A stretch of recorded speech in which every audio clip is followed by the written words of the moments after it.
de Deus e que o diabo estava tentando me fazer desistir. No fim do dia, sentei-me em uma rocha e contemplei o oceano.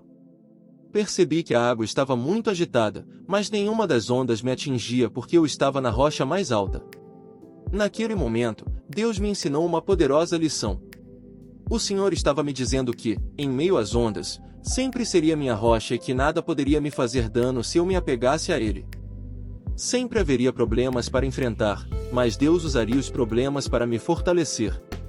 Em Mayuro, aprendi a confiar em Deus, e isso mudou a minha vida. Quero dedicar todo o meu ser a Ele e servi-lo para sempre. A propósito, todos os meus alunos aprenderam a falar inglês, e 20 deles aprenderam a ler nesse idioma. Deus é maravilhoso.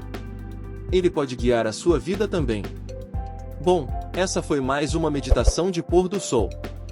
Espero que tenham um ótimo sábado na presença do Eterno e até a próxima meditação que será a última do ano.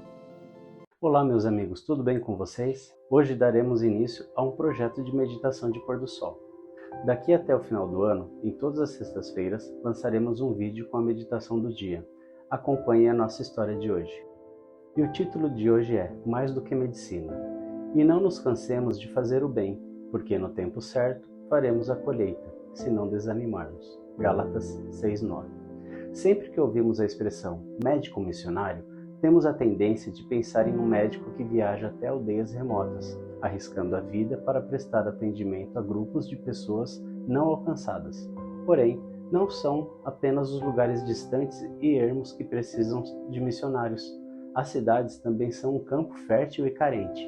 Essa foi a experiência do Dr. George Hu, que dedicou a maior parte da vida atuando como médico missionário em Seul, capital da Coreia do Sul. O Dr. Hu e a família chegaram à cidade de Sunan em 1929.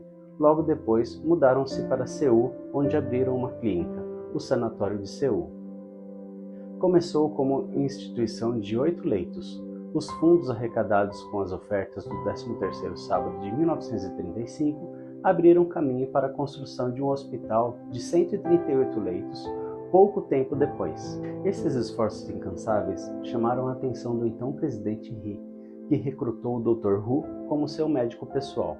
Mas em 1950, por causa da Guerra da Coreia, o trabalho do hospital foi interrompido. O Dr. Hu foi enviado para o sul do país a fim de atender os refugiados e abrir novos hospitais. Com o coração quebrantado pelo crescente número de órfãos, ele e a esposa se sentiram compelidos a abrir um orfanato. Em 1954, o presidente Ri outorgou ao Dr. Hu a Medalha da República da Coreia, a mais alta condecoração o que um civil pode receber por serviços à nação. Milagrosamente, o Hospital de Seul continuava de pé ao final da guerra, embora muitos outros edifícios estivessem em ruínas. Mais tarde, alguém contou ao Dr. Hu que um oficial norte-coreano de alta patente havia sido seu paciente enquanto se dava a invasão de Seul. Ele ordenara que não tocassem no hospital. O apelo para a doação de fundos a fim de reparar e expandir o hospital foi bem recebido. Em 1967, parte das ofertas do 13º sábado foi destinado ao hospital, mas era preciso pregar o Evangelho e o Dr. Hu não permitiu que a necessidade de reparos atrapalhasse sua obra. As ofertas também apoiaram as clínicas de campo em todo o país. Essas clínicas não só atenderam muitas pessoas, mas também derrubaram preconceitos contra os cristãos. Mais de 100 pessoas foram batizadas graças a esses esforços. Bom, esta foi a nossa história de hoje. Eu desejo você um feliz sábado e fique com Deus. Até a próxima semana. E aí, galera do meu canal, na contramão, estamos aqui para mais uma meditação de pôr do sol. Confira a nossa história de hoje. Enfrentando a terceira onda de Covid. Quando você passar pelas águas, eu estarei com você. Quando passar pelos rios, eles não o submergirão. Quando passar pelo fogo, você não se queimará. As chamas não o atingirão.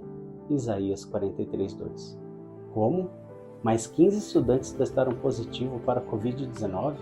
E tem mais, disse o preceptor. Outros 50 estão de quarentena. Lutei para conter as lágrimas. Essa era a terceira onda de nossa batalha contra a Covid na Universidade Adventista do Malawi. Quase falimos durante a primeira onda. Ainda estávamos pagando os salários atrasados do pessoal que teve de sobreviver com 50% do salário durante a primeira onda, quando o governo exigiu que fechássemos as portas por todo um semestre. Sentei-me em minha cadeira e passei as mãos em meus cabelos grisalhos. Senhor, orei, tu me chamaste para o serviço voluntário, mas não consigo ver como isto pode ser o que tu tinhas em mente.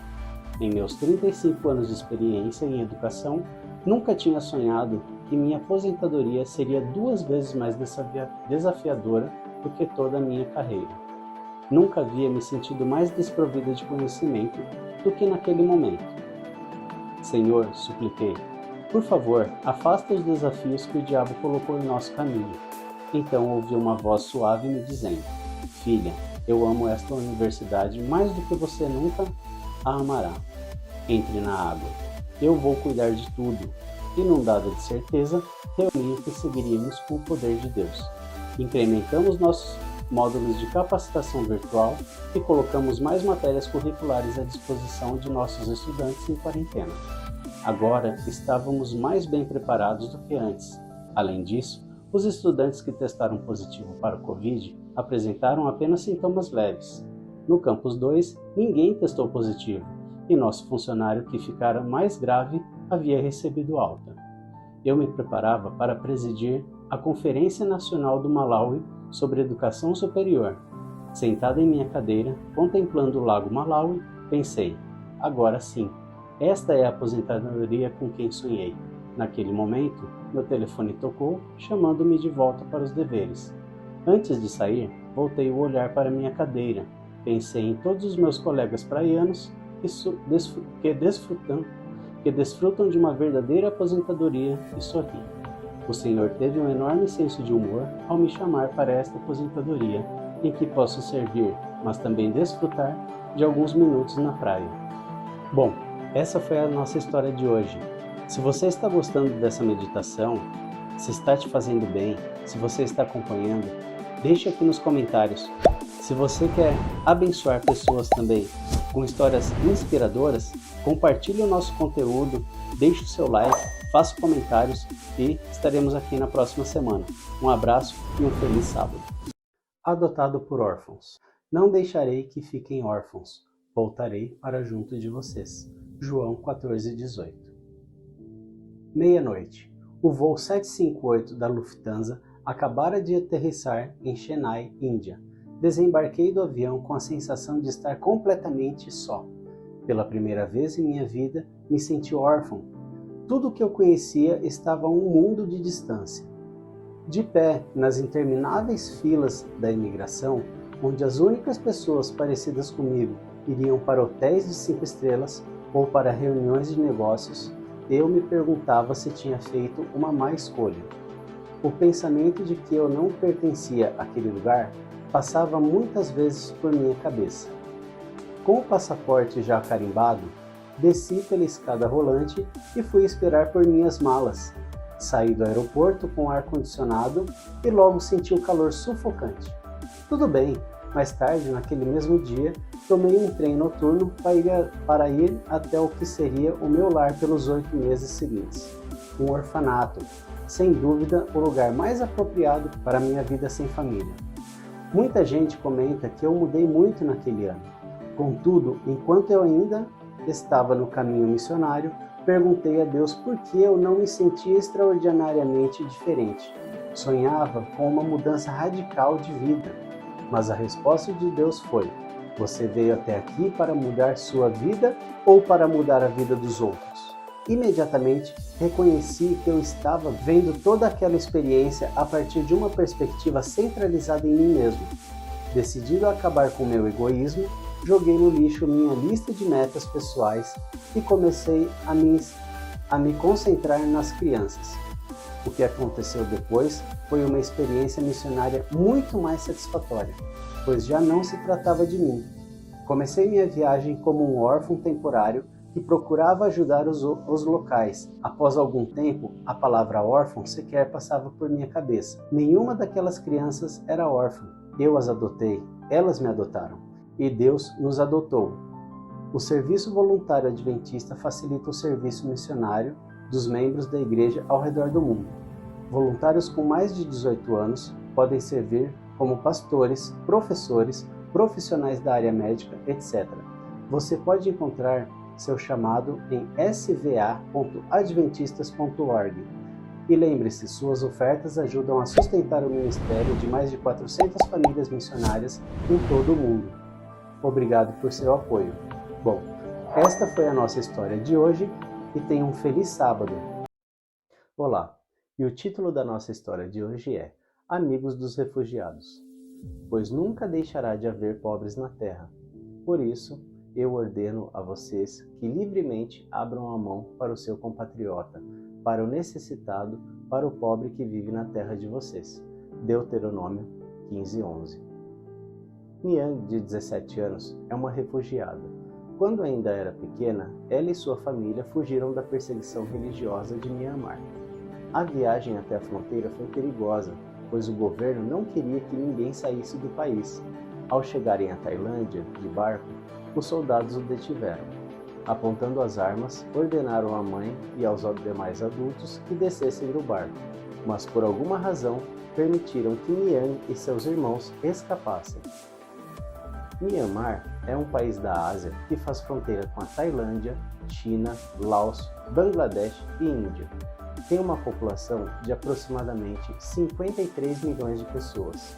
Niang acabou se instalando em Clarkson, uma pequena cidade nos arredores de Atlanta, Geórgia, que é o lar de milhares de refugiados de todo o mundo. Niang estava agradecida por estar nos Estados Unidos, mas logo se viu hostilizada na escola por causa de suas crenças. Ela orava toda noite para que Deus permitisse que ela frequentasse uma escola adventista. Foi naquela época que Kelly, uma adventista que morava em Atlanta, tomou conhecimento da difícil situação dos refugiados de Clarkson. As crianças compartilhavam com ela suas histórias de como fugiram e foram separadas de suas famílias. Agora essas crianças moravam em bairros atormentados por gangues e drogas. Elas dormiam no chão de apartamentos em ruínas, infestados de ratos e baratas. O peso no coração de Kelly era tão grande que ela se dispôs a fazer algo. Kelly orou: Senhor, se tu abrires as portas para que eu faça a diferença, eu passarei por elas. Kelly fundou uma organização sem fins lucrativos chamada Amigos dos Refugiados, FREE na sigla em inglês. Sua organização oferece aos refugiados educação e capacitação, suprimentos básicos, aulas de inglês, assistência no preenchimento de formulários para os que procuram empregos, bem como acesso a consultas médicas e legais. A organização ajudou Niang e dezenas de outras crianças refugiadas a obter bolsas de estudo para poderem frequentar uma escola adventista, preparando-se para uma vida de serviço e autossuficiência. Fico muito feliz quando vejo essas crianças obtendo sucesso depois de terem sido criadas em situações realmente difíceis, disse Kelly. Isso é Deus em ação. Eu sou apenas uma pequena parte do plano dele. Não saia ainda do vídeo, porque eu tenho informações valiosas para você que gostaria de contribuir com a ajuda humanitária. A ADRA é a Agência de Desenvolvimento e Recursos Assistenciais da Igreja Adventista do Sétimo Dia. No Brasil, o nosso trabalho é promover desenvolvimento e alívio pontual a pessoas em situação de vulnerabilidade, priorizando 9 grandes áreas de atuação: gestão de abrigos e casas de passagem, resposta a emergências e recuperação por pós-crise, promoção da educação, promoção de ações de segurança alimentar e redução da fome, atendimento e promoção de saúde comunitária, abastecimento de água, saneamento e higiene, WASH, geração de emprego e renda, valorização da mulher, assistência a menores em situação de vulnerabilidade. Esta foi mais uma história emocionante sobre o agir de Deus na vida das pessoas e quão importante é quando alguém se coloca em suas mãos para fazer o bem. Este é o canal Na Contramão, porque em um mundo mau, fazer o bem é estar na contramão. Até o próximo vídeo. Olá pessoal, estamos aqui para mais uma meditação de pôr do sol. Mas antes de começar, vamos compartilhar a meditação com muitas pessoas que talvez não tenham acesso à meditação. Mas vamos para a história com o título Anjos dentro d'água. É certo que não dormita, nem dorme o guarda de Israel. Salmo 121:4. Onde estarão eles? Perguntou a senhora Edward, com um tom de preocupação na voz. A essa hora já deveriam ter voltado. Era domingo à noite e eu estava na varanda de casa com o pessoal da escola. O grupo de formandos tinha levado botes para um acampamento de fim de semana que organizaram em uma das ilhas ao longo de Pohnpei. Todos já haviam regressado, exceto 3 pessoas: o diretor Edward, o professor de matemática Drusky e o pastor Tim, que servia ali como missionário. Sem meios de contactá-los, a senhora Edward chamou a polícia. Algo de mal deveria ter acontecido. Onde estavam? O que houve? Teriam se extraviado? Estariam em perigo? Formamos círculos de oração e elevamos nossas petições ao céu. Na manhã seguinte, finalmente recebemos a resposta quando os 3 homens chegaram ao campus queimados pelo sol e exaustos, mas agradecidos por estarem vivos. Emocionados, nos aproximamos e esperamos que nos contassem sua aventura. Eles já haviam percorrido mais da metade do caminho de volta à ilha Black Coral, quando começou a chover. Agitadas pelo vento, as ondas começaram a varrer o interior do bote e não demorou para a embarcação tombar. Os 3 homens tentaram chegar à ilha a nado, mas a correnteza não permitia. A única opção era voltar para o atol End. Sedentos com fome e completamente exaustos, os homens oraram a noite inteira pedindo a Deus proteção e energia. De repente, o vento mudou e a correnteza começou a levá-los na direção correta. Em dado momento, o pastor Tim perguntou: "Vocês acham que nossos anjos estão no céu ou nadando conosco neste momento?" Sem titubear, Drusky respondeu: "Creio que estão nadando conosco." Finalmente, a voz de Drusky atravessou a escuridão para anunciar a seus companheiros que eles haviam chegado à orla. Desesperadamente, eles esticaram os braços até que encontraram um ponto de apoio para se manter a salvo. Os donos da ilha os ajudaram a se comunicar com o continente via rádio. Depois, os alimentaram e os alojaram durante... Pode ser que nunca saibamos porque foi permitido que o bote afundasse, mas sei que Deus e seus anjos estiveram com eles a cada passo e braçada do caminho. Que bela história de proteção e cuidado de Deus com seus filhos. Se você tem alguma história como essa, nos conte nos comentários. E se perdeu a história da semana passada, vou deixar aqui no card o link para ela. E se estão gostando do conteúdo, não esqueça de curtir, compartilhar com as pessoas. Tenha um ótimo sábado na presença do Eterno. Até o próximo vídeo.